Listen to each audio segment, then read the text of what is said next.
नहमदुहु व नसल्ली अला रसूलिहिल करीम। आज हम बात करेंगे उलमा की शान में गुस्ताखी दारैन में खसारे का सबब है।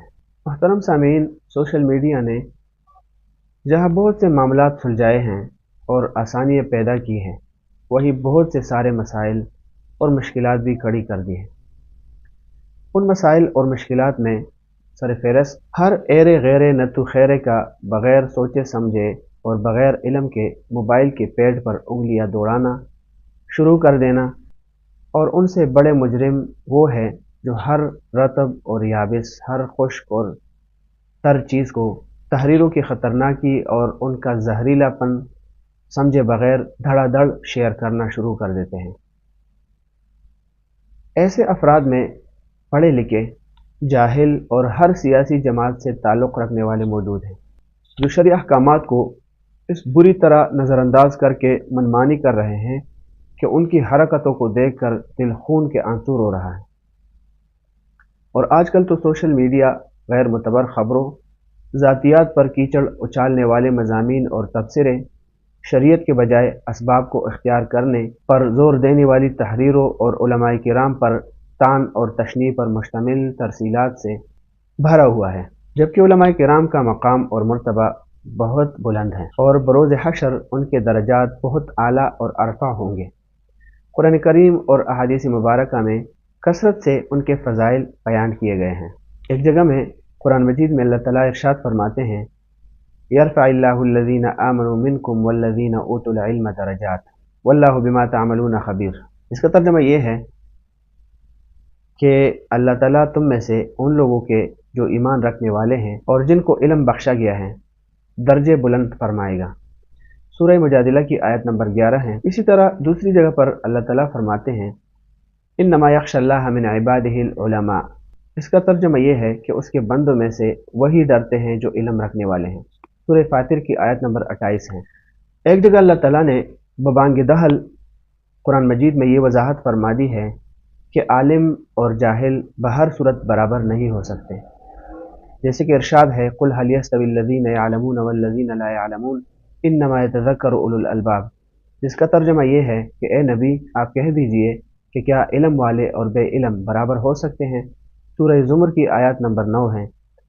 तो मुतअद्दिद अहादीस में उलमाए किराम के मकाम और मर्तबे को बयान किया गया है और उनकी शान में गुस्ताखी और उनसे दुश्मनी और अदावत रखने को हलाकत का बायस बताया गया है। बुखारी शरीफ की रिवायत में है कि नबी करीम सल्लल्लाहु अलैहि वसल्लम ने इरशाद फरमाया, जिसके साथ अल्लाह ताला भलाई का इरादा करते हैं तो उसको दीन की समझ अता करता है। एक जगह पर आप सल्लल्लाहु अलैहि वसल्लम का इरशाद मुबारक है कि जो शख्स हमारे बड़ों की ताज़ीम न करे, हमारे बच्चों पर रहम न करे और हमारे आलिम का हक़ न पहचाने, वो मेरी उम्मत में से नहीं है। सही अत-तरग़ीब व तरहीब के अंदर सफ़ा नंबर 101 पर एक रिवायत में आता है कि हुज़ूर सल्लल्लाहु अलैहि वसल्लम ने इरशाद फरमाया कि आलिम बनो या तालिब इल्म बनो या बात को गौर से सुनने वाले बनो या उनसे मोहब्बत करने वाले बनो, पांचवें शख्स न बनना, वरना तुम हलाकत का शिकार हो जाओगे।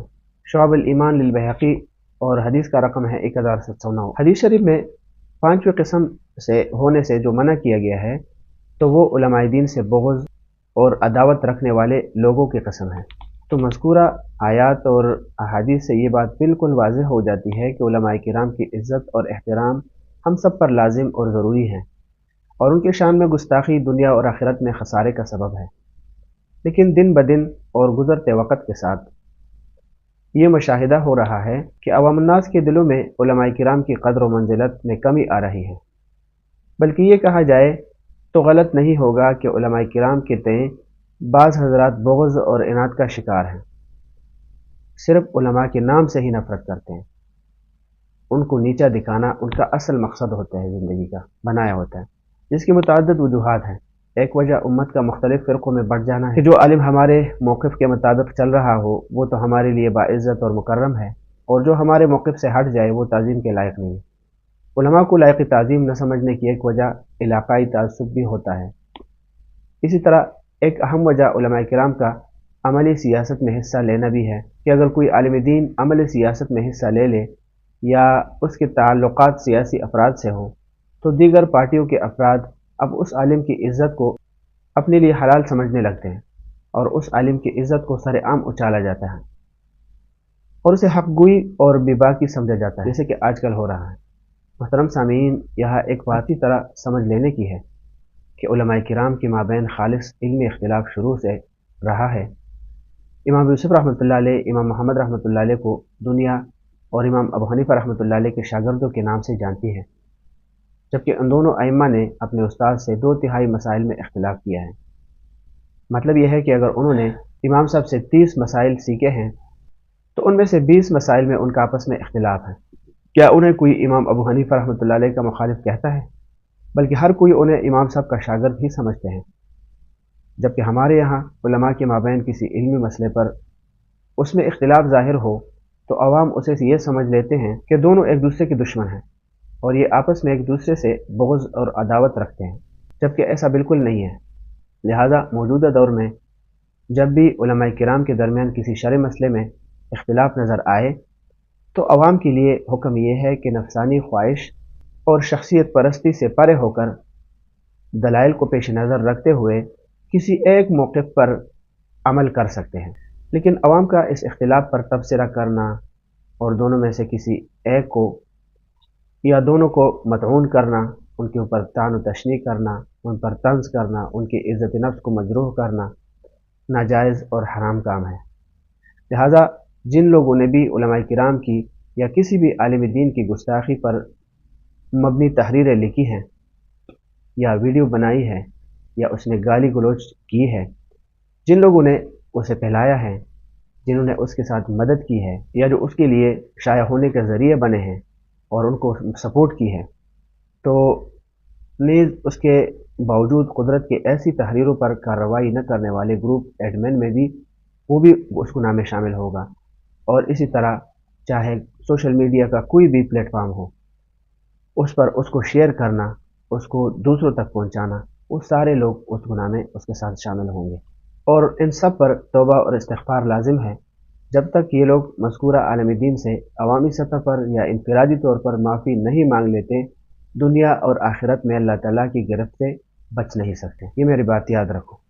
معزز سامعین، فی الحال شہر میں علماء کرام کے درمیان ایک شرعی مسئلے میں اختلاف ظاہر ہوا، جس کے تناظر میں ایک عالم دین کے بارے میں ایسی قبیح، اخلاق سوز اور گستاخانہ کلمات پر مبنی تحریر سوشل میڈیا پر وائرل ہوئی، جسے پڑھ کر کلیجہ منہ کو آنے لگے، اور وہ بھی ایک عالم دین نہیں ہے۔ ان کے خدمات کا دائرہ صرف ایک علاقے تک محدود نہیں ہے، بلکہ پورے ملک کے اندر پھیلا ہوا ہے، جو شیخ، عالم، متقی، پرہیزگار ہونے کے ساتھ ساتھ معتبر موقر دینی اداروں کے صدر اور رکن کی حیثیت سے کام بھی کرتے ہیں، اور اکثر علماء جتنے بھی علماء ہیں، چاہے پاکستان میں ہو، ہندوستان میں ہو یا کسی بھی ملک کو دنیا کے کونے میں ہو، وہ اکثر لوگ اس کو معتمد آدمی سمجھتے ہیں۔ لہٰذا ہم ایسی تحریر لکھنے والے شقی اور بدبخت شخص یا اس طرح کی ویڈیوز بنانے والے بدبخت شخص اور اسے پھیلانے والوں کی سخت مذمت کرتے ہیں، اور جتنے بھی علماء کرام ہیں یا مائدین ہیں، پاکستان کے سنجیدہ عوام ہیں، بالخصوص اکابر علماء کرام، ان سے ایک عاجزانہ درخواست ہے کہ اس سلسلے میں سر جوڑ کر بیٹھیں اور اس کی سدباب کے لیے کوئی مؤثر اقدام اٹھائے۔